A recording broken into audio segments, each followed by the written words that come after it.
Ik ben er klaar voor. Op naar Roosendaal. Roosendaal en daarna New York. Ja.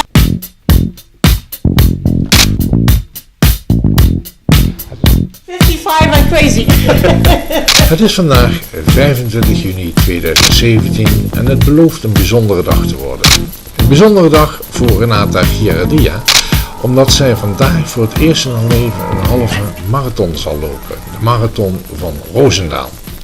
Ze heeft er een half jaar voor getraind samen met de vaste trainster en begeleidster Sina Pellegrom, maar die heeft helaas een heupoperatie ondergaan onlangs en kan om die reden vandaag niet meelopen.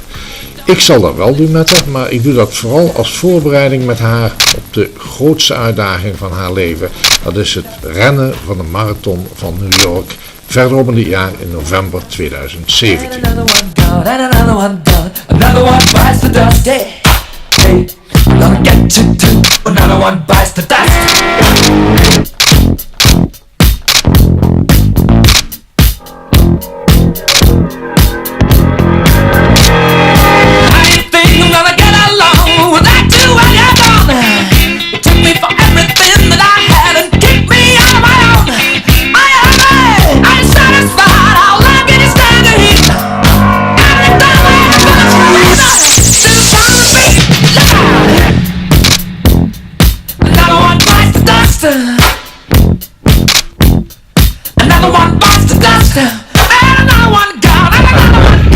Renata is mijn kielzog, zoals het met wielrenners ook vaker is. Daar ik ben weer ingelopen door het peloton en dat heet Renata. Top, zegt ze. 10 kilometer in 1 uur, 5 minuten en 55 seconden en ze loopt er nog bij als een frisse hoed.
Zo, de eerste medaille is binnen en het eerste succes behaald, de halve marathon van Roosendaal. Afgelopen zomer heeft Sina Renata natuurlijk aardig verder begeleid. Ze loopt inmiddels 31 kilometer afgelopen week zonder noemenswaardige pauzes. Dat wil dus zeggen, ze is aardig op weg om de 42,5 kilometer die ze straks in New York moet lopen te gaan halen. Voor een gedeelte zal dat op karakter zijn, maar natuurlijk vooral door een goede conditie. Ze is niet alleen door Sina begeleid, maar ook door een tweetal artsen, longartsen. De ene in het Zuiderland ziekenhuis, dokter Kusters, en de andere in het Utrechtse Sint-Antonius ziekenhuis, dokter Simone van Halen. Zij geven haar de juiste medicatie en juiste adviezen om deze uitdaging tot een succes te maken. En wat daar vooral belangrijk aan is dat ze een goede conditie heeft. En daarom heeft Sina besloten nu een week voor de grote uitdaging in New York nog wat conditietraining te doen hier in dit sportcentrum in Nut, waar het allemaal ooit is begonnen.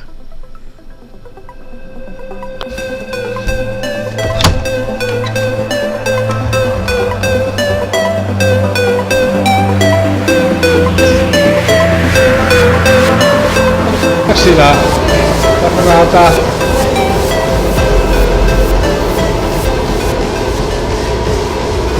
Loopt ze mooi? Mag zien wat.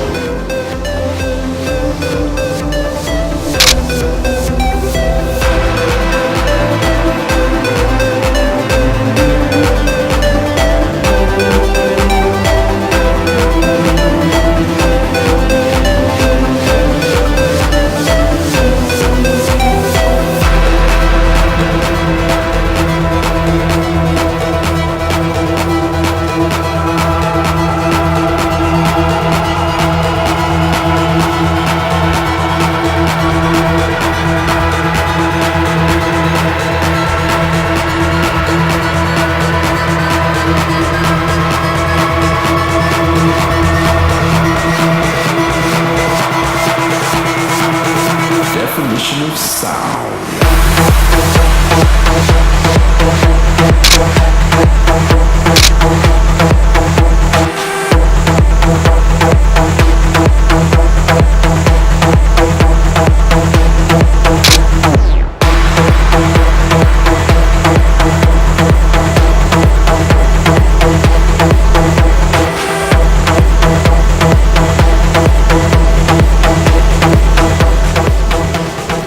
Dan zie je straks niet in het vliegtuig heen en weer rennen. Ik denk het niet, toch? Oh jee. Nou, we hebben in ieder geval Is Sina streng geweest dit jaar? altijd. Maar wel, dat is ook goed. Dat is ook discipline. Wat heeft ze je vooral geleerd? Ja, van alles. Gefocust. Doorzetten als je denkt dat het toch ook even niet gaat, want het gaat dan toch. Ja, je eigen grenzen weten te verleggen. Je bent een heel ander mens geworden. Ja, ik zie er nog hetzelfde uit, maar ik ben wel heel erg veranderd, ja. Nee, ik werk dat heel sterk. Nee, ik zie ook niet hetzelfde uit. Nee, ik ben dat ook Nee, je niet. bent 10 kilo licht of zo, denk ik zeker wel. 14 of 15. 14. Ja. En ik ben versteld van de tempo waarin je doorgaat. Ik ken je natuurlijk al heel lang, maar je bent ongelooflijk veranderd naar positief. Dankjewel, dankjewel. Vind ik zelf ook, ja. Nou, ik verheug me zeer op New York en ik ben ervan overtuigd dat je het gaat halen. Dankjewel.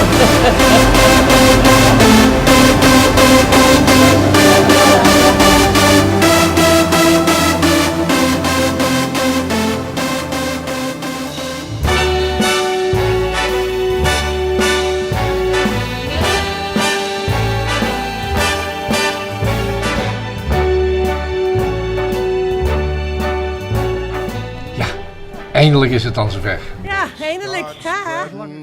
De Big Apple in het vizier. New York, here we come. Al was de komst natuurlijk ruimschoots in de kranten al aangekondigd. Die stonden er vol van. Vanochtend om 5:30 vertrokken vanuit Nut en nu bijna 14 uur later. Bijna in New York, een stad met ongeveer 15 miljoen inwoners. Hier moet het gebeuren, hier gaan ze lopen, hun marathon. We rijden nu over de Queensboro Bridge. Dat is de brug die Renate en Sina zondag tijdens de marathon ook zullen overrennen. Al is het dan hieronder, een etage lager.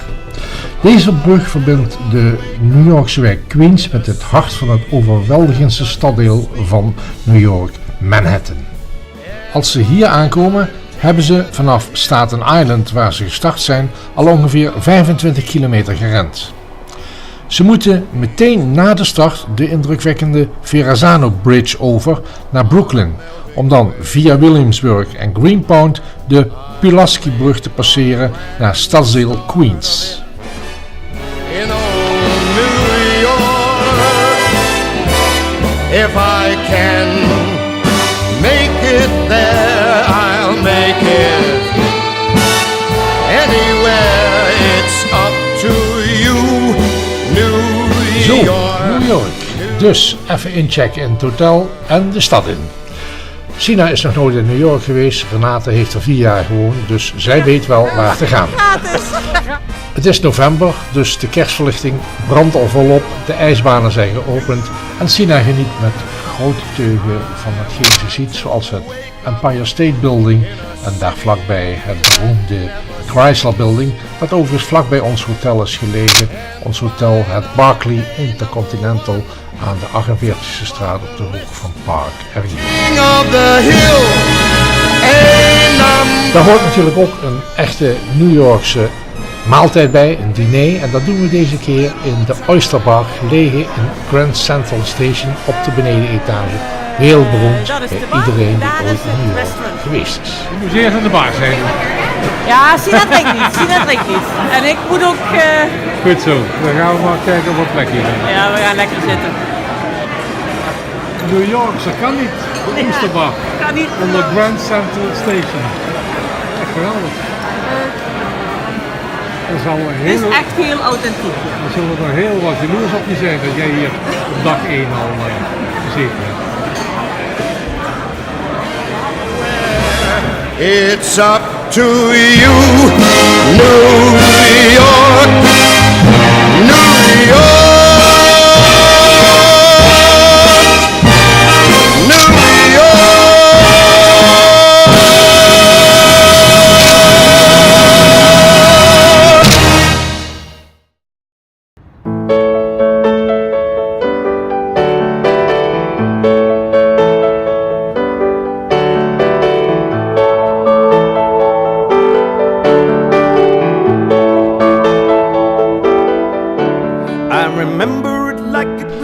Dan wordt het nu tijd voor het echte werk. Renata en Sina hebben gisteren een toeristische trip gedaan, dus het Vrijheidsbeeld bekeken, de winkels op Fifth Avenue onveilig gemaakt en natuurlijk een voorstelling van The Lion King op Broadway meegemaakt. Ikzelf heb met mijn zusje Monique, die woont hier in New York, een locatiescout gedaan van de marathonroute op zoek naar goede fotoplekken.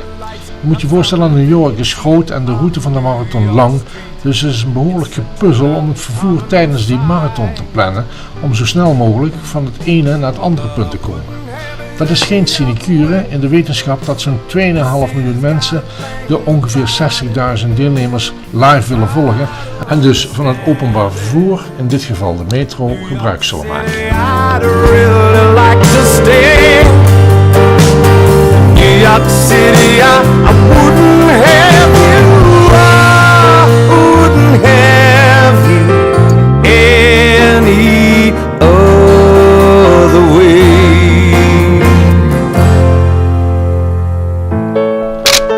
Vandaag dan op weg met een gedeelte van de club van Marathon International die deze trip georganiseerd heeft. En we zijn op weg naar het congrescentrum waar de startbewijzen kunnen worden afgehaald. Bij aankomst even een groepsfoto en een extra verrassing. Renata's broer Remo en zijn vrouw Linda zijn ook even op doorreis in New York uitgestapt om zuslies te zien lopen en doen en passant ook nog even mee aan de Aberdash Run morgen. Een 5 kilometer loop door de straten van Manhattan naar de finishlijn in Central Park. Renata is dolgelukkig en emotioneel als ze eindelijk haar startnummer in handen krijgt. Hoewel de deelnemers hier hun startbewijzen moeten ophalen en hun t-shirts moeten passen, ze ook moeten inschrijven voor de Aberdash-reis, verloopt alles toch snel en rustig. Organiseren, dat kunnen ze wel, die eens. Ja.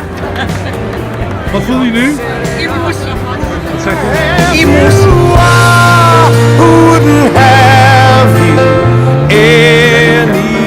Dat is wel leuk. Zenuwachtig niet. And I can feel the magic and read a million lips. No matter what might happen, you'll never sink this ship. Iets later, op weg naar de briefing van de Marathon International, maken we nog wat vakantiefoto's op Times Square en Rockefeller Centrum, waar de ijsbaan al volop in gebruik is.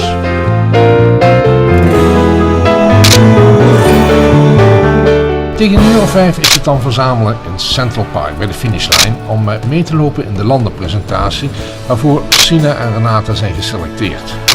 Die zal daar plaatsvinden aansluitend aan de openingsceremonie en Renata heeft zich hier erg op verheugd. There are 88 constellations and stars in the sky. You can see 86 of them from this country. Oranje Slaterkleur.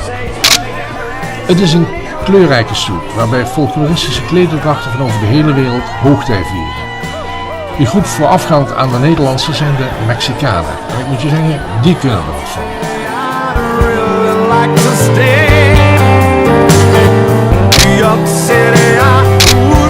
Het werd een mooi spektakel waarvan Renata en Sina enorm helden. Any other way, and I can feel the magic and read a million lips. No matter what might happen, they'll never send this shit. Om nooit te vergeten, zoals ze het zelf zeggen. Aansluitend is er nog een mooi vuurwerk en de dames besluiten toch op tijd naar bed te gaan, want morgen vroeg is de Abbott Dash Run. Die is al om 8:30, die start bij het gebouw van de Verenigde Naties en eindigt een half uurtje later op de finishlijn van de marathon in Central Park.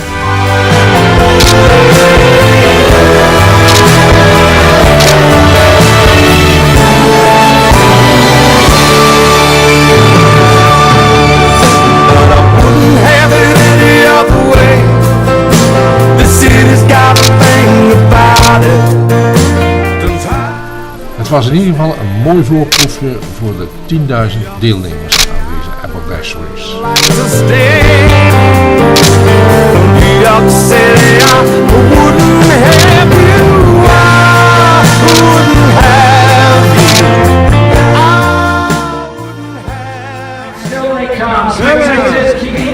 Hoe ging het? Geweldig. Ja? Ja, ging heel leuk. Dus je gaat het morgen makkelijk halen. Viel het mee? De berg. Liep ze goed? Ja. Kijk maar naar de big smile. Dus, Kijk en lachen. Geweldig. Kom maar. Any other way.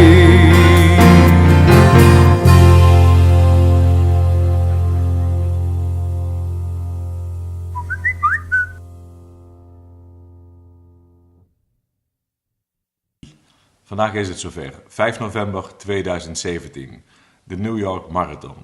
Sina stuurde me al een WhatsApp berichtje dat we vandaag waarschijnlijk niet zullen bellen. In ieder geval niet voorafgaand aan de marathon. Het zal vast iets te maken hebben met spanning of zo.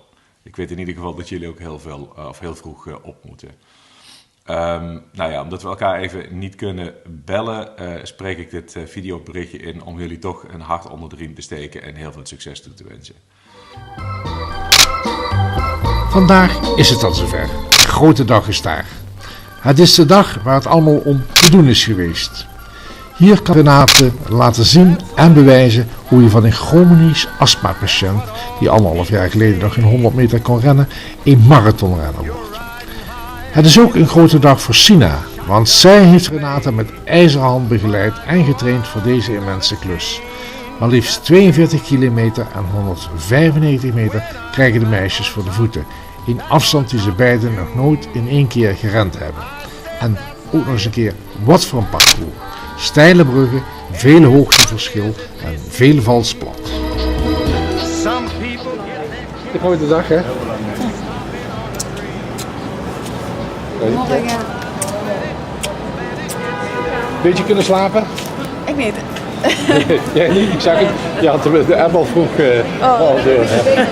En jij? Ja, ik heb redelijk geslapen, maar Sina zegt dat ik gewoeld heb. Dus, en gezucht. Ja, zij heeft het kunnen horen, want zij was wakker. Nou, het eerste uur. Je hebt echt gezucht en gekreund en...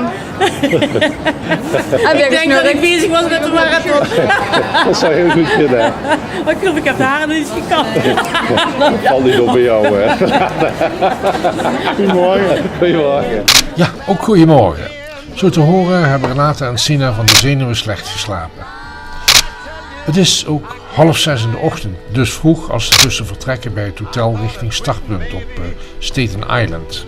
Dat is een uurtje rijden en wat volgt dan is dat ze 4 uur moeten wachten in de ochtendkou tot aan de start van de 4e golfrunners.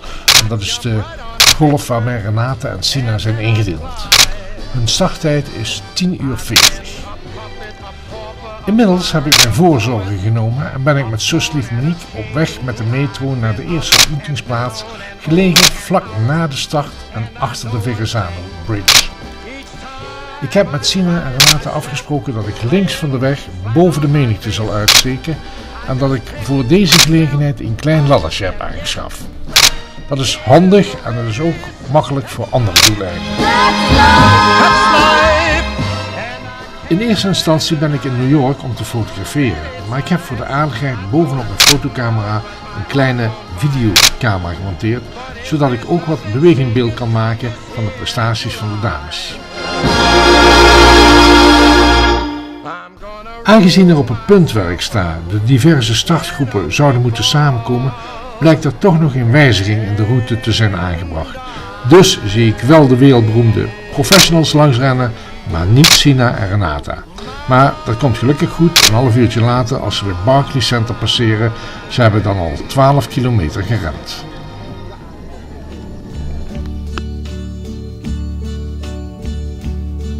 And now the end is near, and so I face the final curtain. My friend, I'll say it clear. Nu snel verder naar het volgende trefpunt onderaan de Queensboro Bridge. Dat is het punt waarop de marathon in Manhattan aankomt en de First Avenue opdraait. Renata en Sina zijn te volgen via een track systeem, maar in de praktijk blijkt het systeem behoorlijk onnauwkeurig. Er zit makkelijk 500 meter verschil in.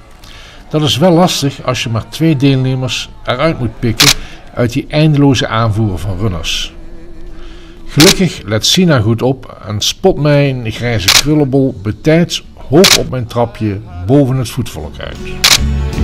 But then again, Ter hoogte van de 84e straat staan broer Remo en echtgenote Linda bij de Hollandse Marathon International Fanclub te wachten en nemen daar succesvol mijn fotohonneurs waar, zodat ik mij naar de finish kan begeven. Dat is ook nog een hele klus om er te komen, want alles is zo'n beetje afgezet vanwege de veiligheid en de mannen. charted course, each careful step along the byway. Op de Track and Trace app is goed te zien dat Renate en Sina stug doorrennen en inmiddels hun persoonlijke recordafstand van 31 kilometer al ruim zijn gepasseerd.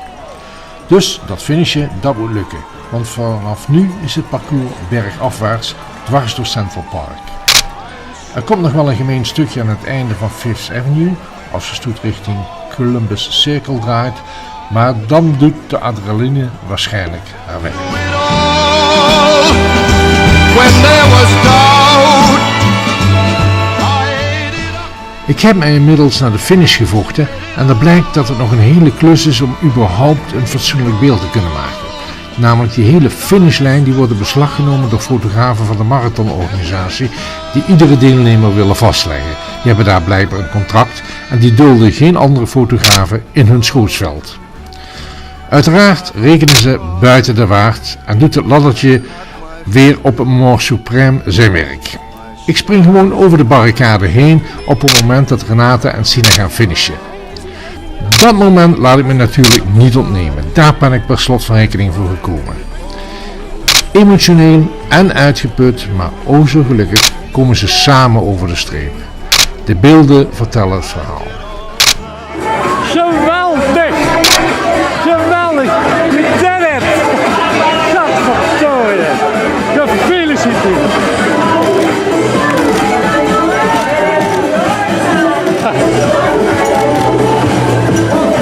Wat een team, hé!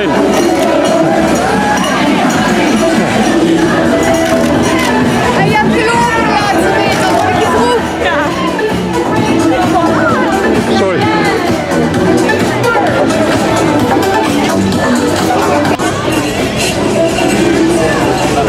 Ongelooflijk, jongens.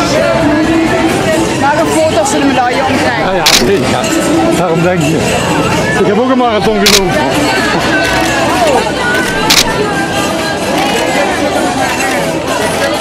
Je hebt hem! Je hebt hem! Daar was er nog om te doen, hè? Ja.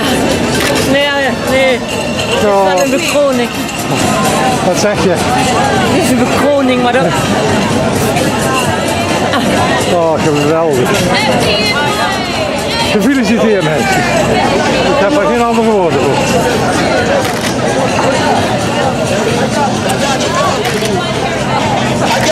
Ja, even de medaille erbij. Wat een geweldige dag. And now the end is near, and so I face the final curtain. Meteen na deze ceremonie was haast geboden, voor mij tenminste, want ik moest de foto's doorsturen. Dan had ik nog een kwartier de tijd voor een dagblad de Limburger, want er zou immers een artikel in de krant komen morgen. Het duurde even een uurtje ongeveer voordat we uit de drukte waren en even, Monique en ik, een biertje konden drinken op een terras. Toen er opeens een fietstaxi langs kwam met daarin Renata en Sina. Het was even lachen, want ze zaten gehuld in een poncho dicht tegen elkaar aan en hadden het eigenlijk best gezellig. Toen ze bij het hotel aankwamen, moest de rekening wel betaald worden en toen dacht Renata even dat ze de taxi met taxichauffeur gekocht had, de fietstaxi, maar dat bleek helaas niet het geval. Na een goede dagrust en een beetje stijve ledematen hebben we de volgende dag nog een lekker dinertje ten afscheid van deze succesvolle klus. Uiteraard in een Italiaans restaurant. Op de terugweg slaapt Renata als een roosje in het vliegtuig. En aangekomen in Nut is Rafael daar met een welkomstbloemetje en uiteraard een lekkernij voor mij. En dan weet je dat dadelijk de burgemeester en de koning daar staan bij jou thuis. Die kans is groot. Kerel. Het was een mooie, geslaagde trip, waarbij alle dank moet uitgaan naar Sina, die met haar inspanningen en vakkennis Renata haar hoogste doel heeft doen bereiken. Namelijk het rennen van de beroemdste marathon van de wereld, de marathon van New York City 2017. Nee, het is wel een bekroning. Wat zeg je? Het is een bekroning, maar dat...